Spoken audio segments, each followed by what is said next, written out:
Donc, dans cette vidéo, désormais, on va voir comment connecter non pas l'API de ChatGPT, d'OpenAI, à une application tierce type Google Sheet, comme on vient de le voir précédemment, mais on va essayer de comprendre comment connecter l'API ChatGPT, donc d'OpenAI, à l'outil d'intégration, d'automatisation Make Integromat. Voilà, l'idée étant de pouvoir en fait utiliser l'API d'OpenAI couplée à une foultitude, une multitude d'applications disponibles justement dans l'outil Make Integromat. Donc je vous montre ça tout de suite, justement, depuis directement l'outil Make. On fait ça ensemble et pas à pas. Donc on se retrouve dans l'application Make. On va cliquer sur Scénario et ensuite cliquer sur Create Scénario juste en haut à droite. On se retrouve donc sur une fenêtre, une page de ce type-là. Et là, on va venir chercher tout simplement OpenAI. Voilà. Donc OpenAI, hein, vous reconnaissez le logo de ChatGPT. On clique dessus. Alors je vais juste vous montrer la connexion, hein, et après on va s'amuser justement à faire des exercices justement qui découlent de ça et qui illustrent ça. On va cliquer par exemple sur Create Model Response. Voilà. Donc là, on a notre module OpenAI ChatGPT qui s'affiche. Et ici, normalement, vous avez peut-être rien du tout. Bon, moi j'en ai déjà une de connectée, mais c'est pas grave, on va recommencer. On va cliquer sur Add. On va nommer notre connexion comme on veut. On peut l'appeler, par exemple, je sais pas, test API. Voilà, test API avec make.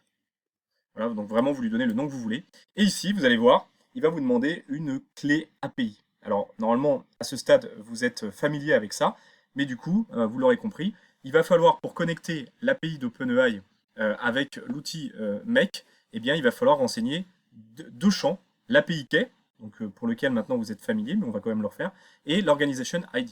Donc pour ça, on va retourner sur la plateforme OpenAI Platform.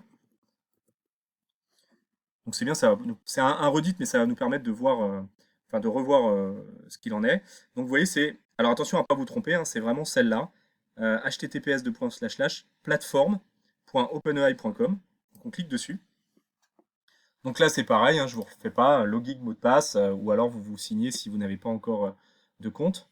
On va aller dans ici votre tête, Your Profile. Ici vous allez aller dans API Key.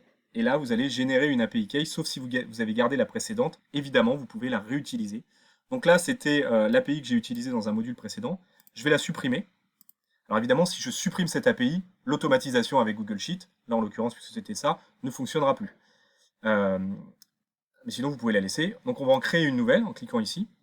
On va l'appeler test API make, avec make. Voilà. Select project default, create secret key. Voilà, donc là il m'a généré une clé, on va la copier. Je vais retourner dans mon outil, je vais cliquer là, et là donc hein, c'est typiquement l'API key, donc la clé API que je retrouve ici. Voilà, et là, si vous faites save, ça ne va pas fonctionner. Il va me demander un Organization ID. Donc du coup, ici on va faire down, et on va aller tout simplement chercher l'Organization ID. Donc pour ça, dans le petit menu contextuel, là, le petit menu qui est ici, je vous invite à aller dans Général. Et là, vous avez l'Organization ID. Vous allez pouvoir le copier, venir le coller. Et là, quand vous allez cliquer sur Save, il va vous connecter directement à l'API d'OpenAI et vous donner bien évidemment accès à des possibilités telles que le choix du modèle. Donc là, vous pouvez choisir le modèle que vous souhaitez. Voilà. Et ensuite, le type de prompt. Voilà, si c'est un image, file prompt, text prompt, etc. Le conversation ID, etc., etc. Mais ça, on le verra de toute façon, comment le remplir au travers des différents exercices. Voilà. Donc l'idée de ce module, c'était de vous montrer une autre manière en fait de connecter l'API de ChatGPT, d'OpenAI, à un autre outil tierce. Donc on l'avait vu précédemment pour la connecter à Google Sheet et avoir une interaction, une communication immédiate entre l'API et Google Sheet. Et là maintenant, au sein de ce module, je vous montre comment, et vous allez voir, ça va grandement vous servir, comment connecter l'API d'OpenAI dans un outil type Make et après eh bien, pouvoir la faire communiquer avec tout un tas d'outils. Et quand je vous dis tout un tas d'outils, on parle vraiment de centaines et de centaines d'outils. Et vous allez voir, ça peut véritablement vous aider et vous servir dans la vie de tous les jours, votre vie personnelle, mais également pour automatiser votre business.